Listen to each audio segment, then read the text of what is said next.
think it was Titanic. Somebody's asking me about Nathaniel Livingston. I have no. Hey, Mr. Ivey, where's Nathaniel Livingston? Question mark. I have no idea. I have no idea. Dr. Drummond's asking for my phone number.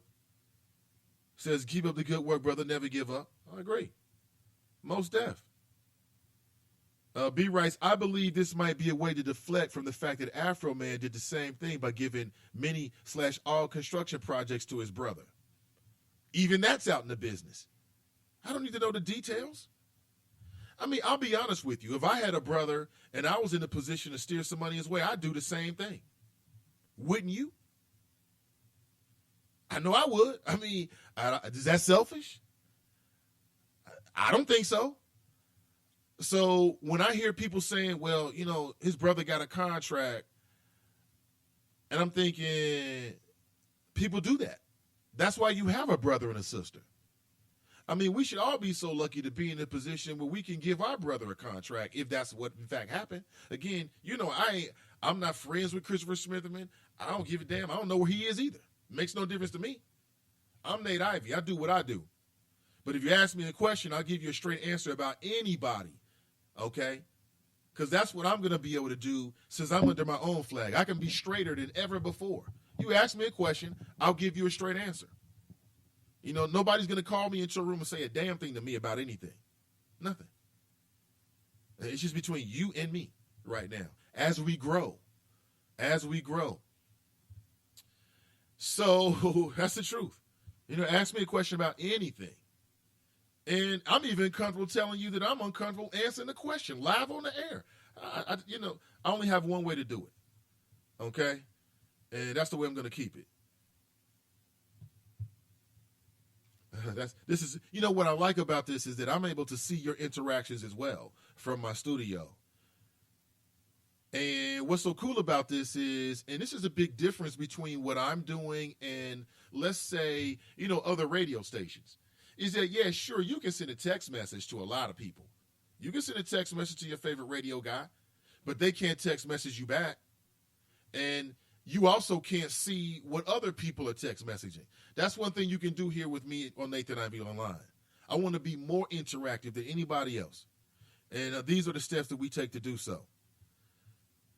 So I don't have a problem with Christopher Smitherman making money with his brother. I don't have a problem with Joe Dieters making money with his brother. Oh, by the way, you telling me Joe Dieters didn't help his brother out? Yeah. You let me get in a position to give my brother a contract. Guess what's going to happen? He's going to get it. I wouldn't respect somebody who wouldn't do anything other than that. I wouldn't respect you. Of course you would. Now, if you're a public servant, you need to do that in a way in which you make sure other people are eating. I get it. It needs to be, you know, legal. But if it's all legal, then what's the purpose then? What's wrong with that? What's wrong with that? Come on, folks. You might have a lot of criticisms about whether it's Smither or anybody else. But, you know, we got to keep it real to some degree. Tell me you wouldn't do the same thing for your brother or your sister or your mother. Of course you would. Of course you would. You know, absolutely. But let me get back to Sam Malone. Here's what's happening here. And this is my entire point. Don't let people allow you to believe. And again, I don't have any information whatsoever. I might even end up being wrong. Okay, it might turn out that Sam Malone was the Kaiser Soze of all of this MSD stuff. I don't have any information that's true or not. I'm just telling you that I'm not telling you I have any information, no facts, either way. This is my straight up opinion, which means that as more information comes in, I'm entitled to change it. And my straight up opinion is I don't believe that if they tear the lid off of this MSD investigation and understanding that there was no oversight and they start to dig through whatever documents, if there are documents, okay, I doubt they're going to find that Sam Malone is the Kaiser Sose. He's not the Professor Exodus. I'm sorry. That's just my guess. I ain't trying to sell the brother short. No pun intended at all.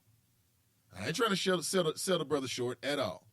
I'm just saying that's what my spider sense tells me. I could be wrong about that, though. Some people may have you believe that. But when you see MSD, then you see this brother, and he's all dressed up, and he's a Republican, he ran for city council, and he's getting paid.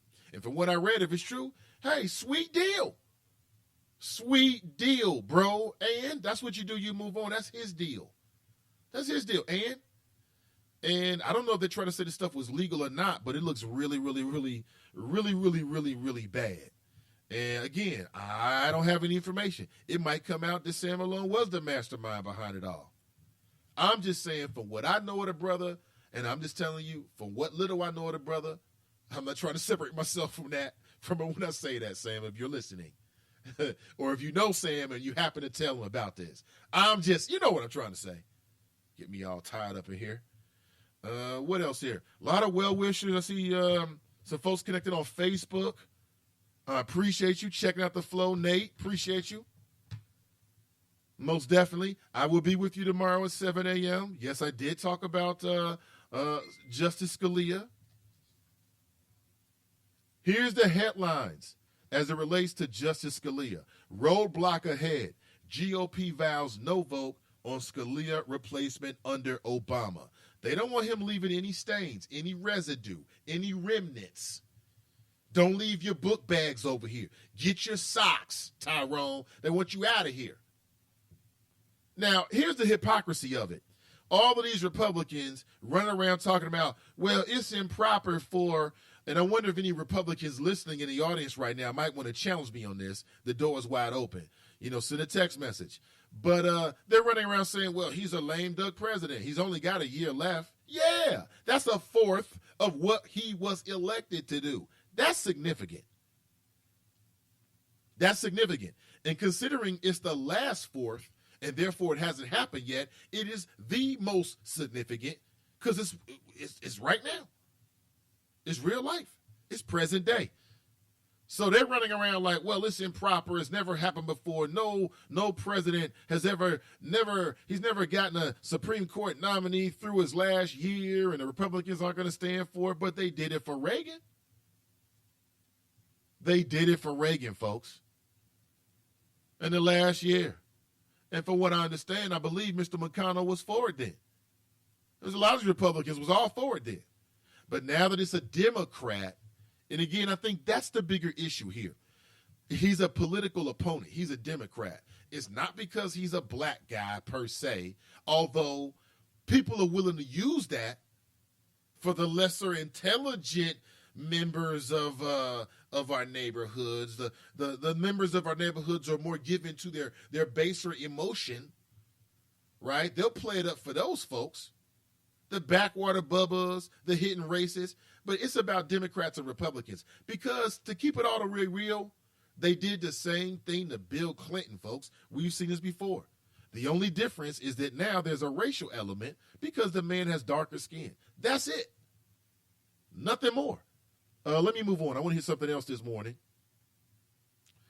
Do you agree or disagree? I played a clip for you last week of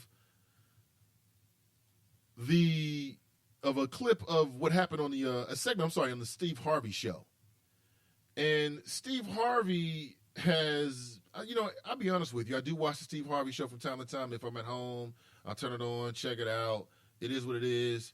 Don't judge me for it. He's a brother. I support a brother, and that's my angle. And you can't hate me on that, okay? That's my angle, and I stick to it. So I have watched the show before. He makes it kind of entertaining. I'll give him that.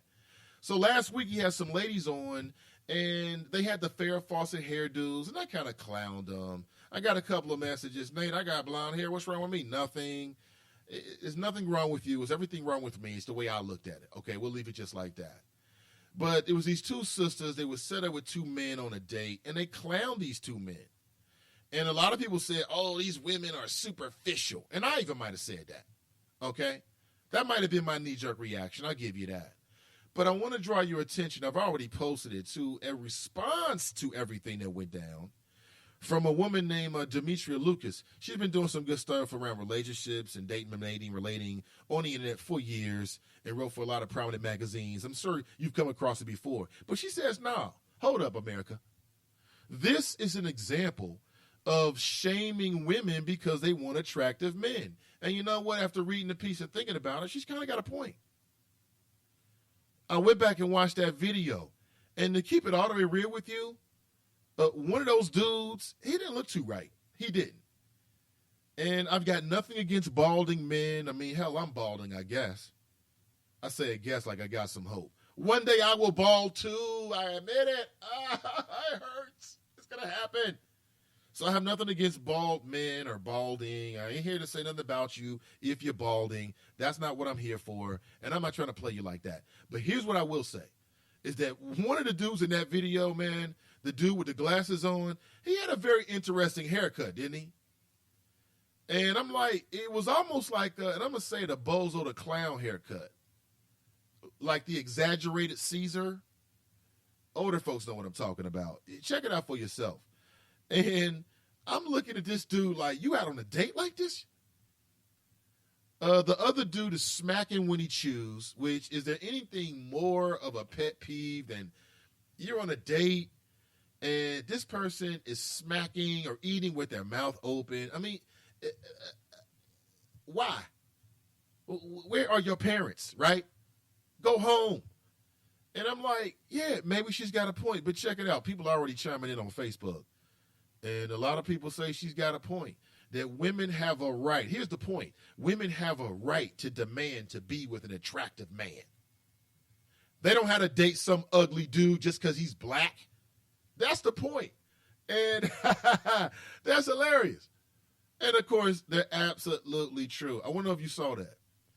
Check it out on Facebook. I want to hear it. People are just, Tanika writes, you got a point, Nate. Yes.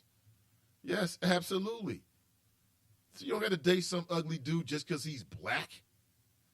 You don't have to do that. Yeah, I get it. Yeah, Demetrius completely right. Because as a man and as men, we don't expect that. We wouldn't allow that.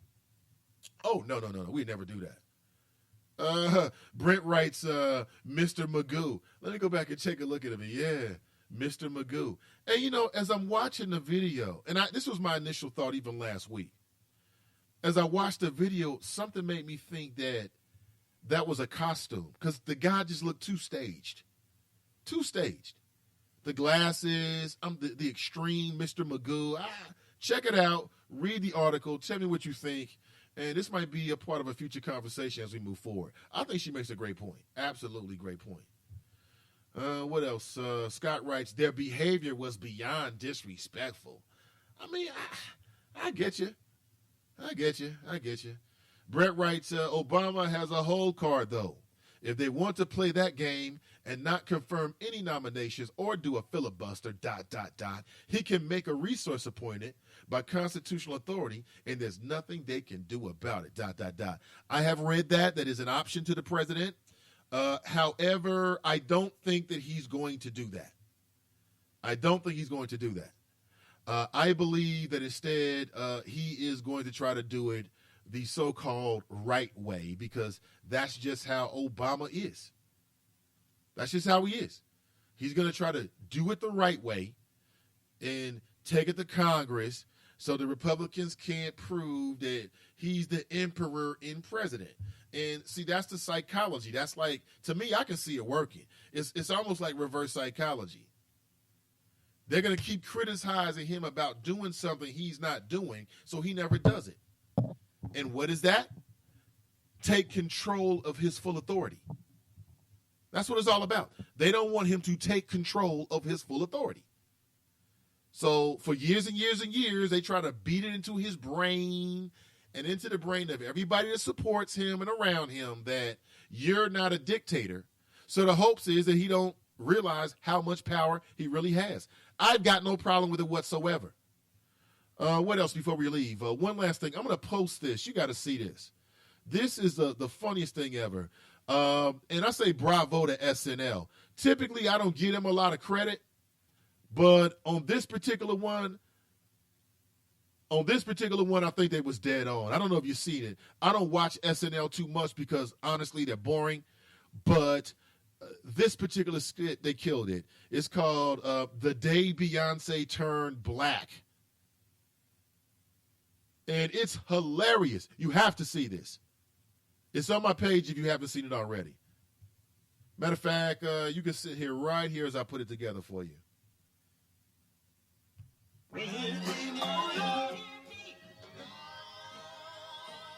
Don't you need to see this. Check this out.